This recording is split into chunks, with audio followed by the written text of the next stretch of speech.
আমি কি দিয়া ভজিব তোমার ওই চরণ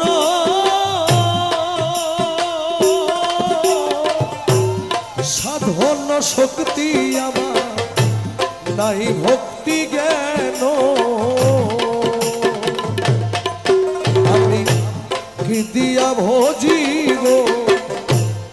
তোমার ওই চরণ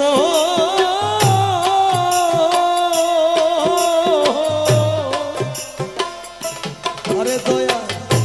সাধন শক্তি আমার নাই ভক্তি জ্ঞান ও তুমি জ্ঞান দিয়ে রসনা পুরাও মনের বাসনা জ্ঞান দিয়ে রসনা পুরাও মনের বাসনা করুণা করো দয়াল আমারে তুমি জ্ঞান দিয়ে রসনা পুরাও মনের বাসনা করুণা করো দয়াল